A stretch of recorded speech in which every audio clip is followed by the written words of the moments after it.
Ah, yes, the good old inner critic in all of us. Oh my goodness, do I have a wild story to share with you today. Inner critic. We all have the inner critic, right? I think to varying degrees. Let me tell you the how funny this story is. As I'm sure most of you know, I do a lot of speaking, motivational speeches and trainings. I love being in front of groups, whether virtual or live. It wasn't always like that though. No, not even close. Not even close. This goes back to fifth grade. Fifth grade.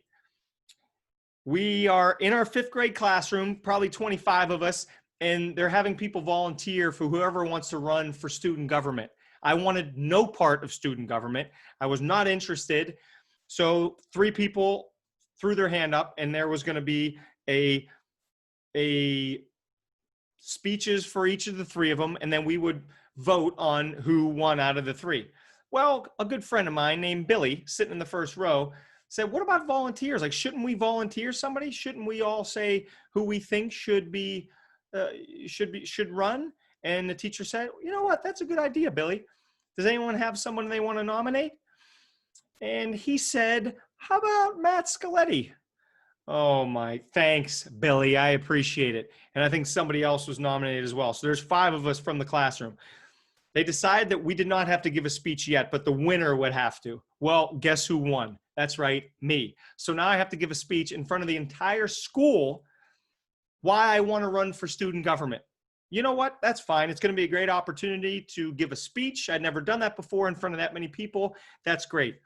The whole speech was 5 sentences. I memorized it. I knew it cold. I practiced with my mom like 300 times. She helped me out. I practiced with friends. I got this thing down. But I was still going to bring the speech with me, so in case I needed to glance at one of the 5 sentences, I wouldn't blank out and I could look down. We go to lunch. The speech was right after lunch. I'm sitting there in the lunchroom. I'm like, okay, let me pull the speech out and practice it one last time. I don't have the speech. Bell rings. I also don't have time to go to my locker. Now I have to give the speech, which I did memorize and I knew it very well off the top of my head. That's no problem. 5 sentences? Psh, I got this.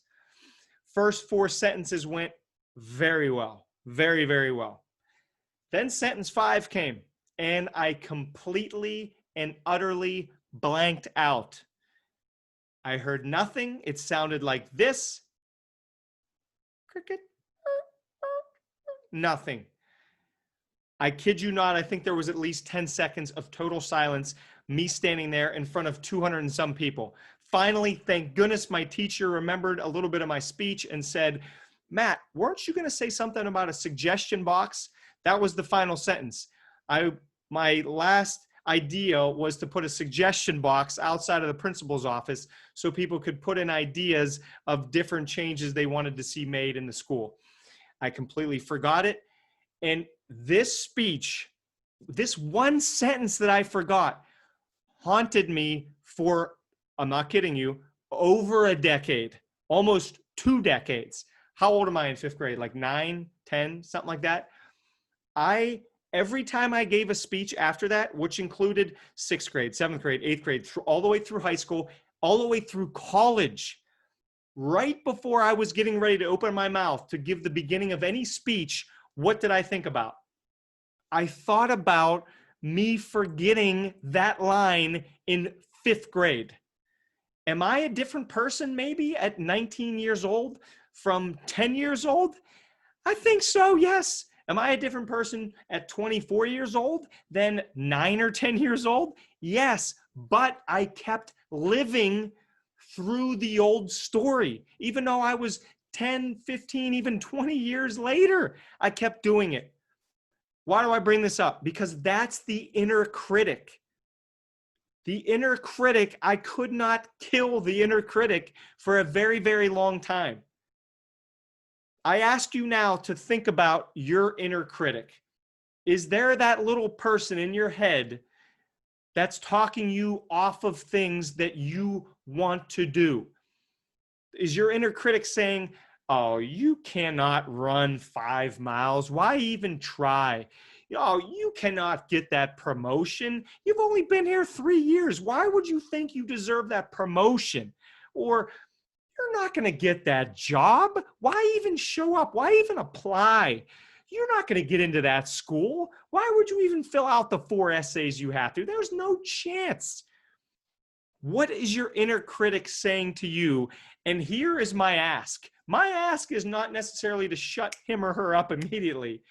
My ask is to notice. The first way to overcome the inner critic is to notice. What is the inner critic saying? That little voice we all have inside of our heads. We all have this person.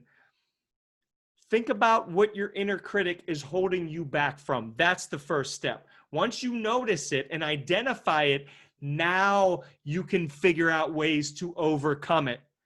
In my situation, it sounds simple. It wasn't necessarily this simple, but I told myself, okay, from 60 seconds before I give any speech, it's all positive thoughts. It's all thoughts of, I'm going to bring so much energy. This crowd is going to laugh when they see me up there. They're going to enjoy themselves. They're going to be inspired. I'm going to change their lives. I can do this. I can add value to this group of however many, 10, 100, 1,000, and a whole auditorium. It doesn't matter. I'm going to add value to them. Only a minute before the speech. To me, that's a huge, important part of right before you're about to give a speech. What's your mindset like? How are you feeling? Of course, you're feeling a little bit nervous, a little jittery, but can you get your mind thinking about how you're going to positively impact this group of people? Same goes for sports. How many, you can tell some of the people that, I'm a big basketball fan, so you can tell when somebody walks onto the court and just has no confidence, right? Or you can think about that person at the end of the game that steps up to the foul line. Can't you tell? You could probably tell with a decent amount of accuracy somebody that's going to make or miss a foul shot in the last few seconds, the way that they're carrying themselves walking up to the foul line, right? Somebody that has their head down, they're not looking up, their shoulders are kind of hunched over. It's just not great posture and it's not great state, and they're probably going to miss it. Versus the person that has a little bit of swag, their heads up, they're looking confident, they're walking to the line like, let's go, I'm ready to knock these down. That's the person that can silence the inner critic. And then once you silence that inner critic, that's right, the inner champion that you know you have inside of you comes out in full force. Think about a time in your life that you brought out that inner champion. It doesn't have to be in sports. It could be, but it doesn't have to be. What about a project in school or at work that you stepped up and you added value? You helped out. You made some big decisions. You spoke up. You were honest with your group. Or maybe it's something with the healthy living world. Maybe you stepped up, you were out with a group of friends or family, and everybody's ordering cheeseburgers and French fries, and you said, you know what? I want that grilled salmon salad. You made a healthy decision. You stepped up. You silenced the inner critic that was trying to tell you, we've all been there, like 6 friends just ordered cheeseburgers and hamburgers and French fries.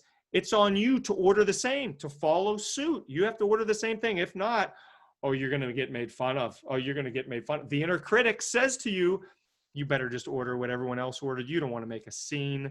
They're going to make fun of you. Oh, you're the healthy one. You ordered a salad.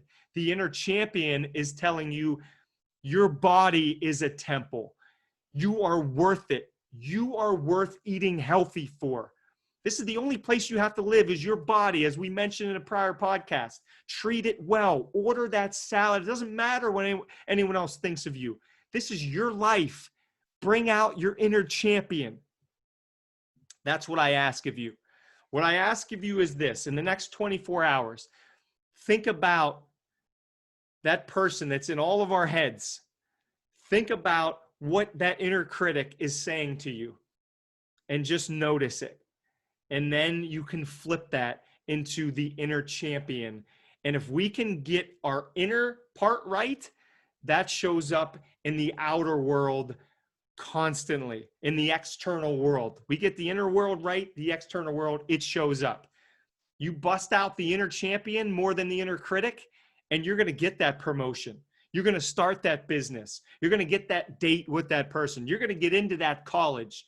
You are going to level up in so many areas of your life. It's going to be insane. Notice the inner critic.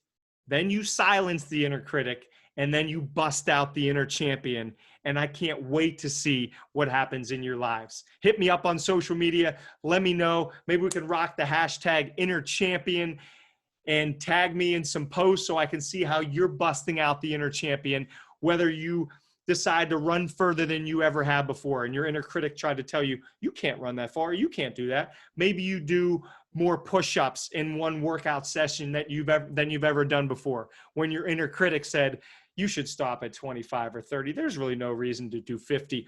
Boom, inner champion, you bust out 50. Maybe you bust out 55, right? The inner champion does more than is expected. It goes to their potential and further. And I know you all have that inside of you. It doesn't matter what area of life this inner champion is inside of all of us. It's up to you. It's up to me to bring out this inner champion and shut the hell up the inner critic. Let's go. Now I'm getting psyched up. I hope this added some value to you. If it did, please keep sharing the podcast out to others. I want to keep giving everyone the best free content, the most inspiring content in the podcast, on the internet. Let's keep helping others level up. I love you all. I'll see you very, very soon. All my inner champions, raise up. Let's go.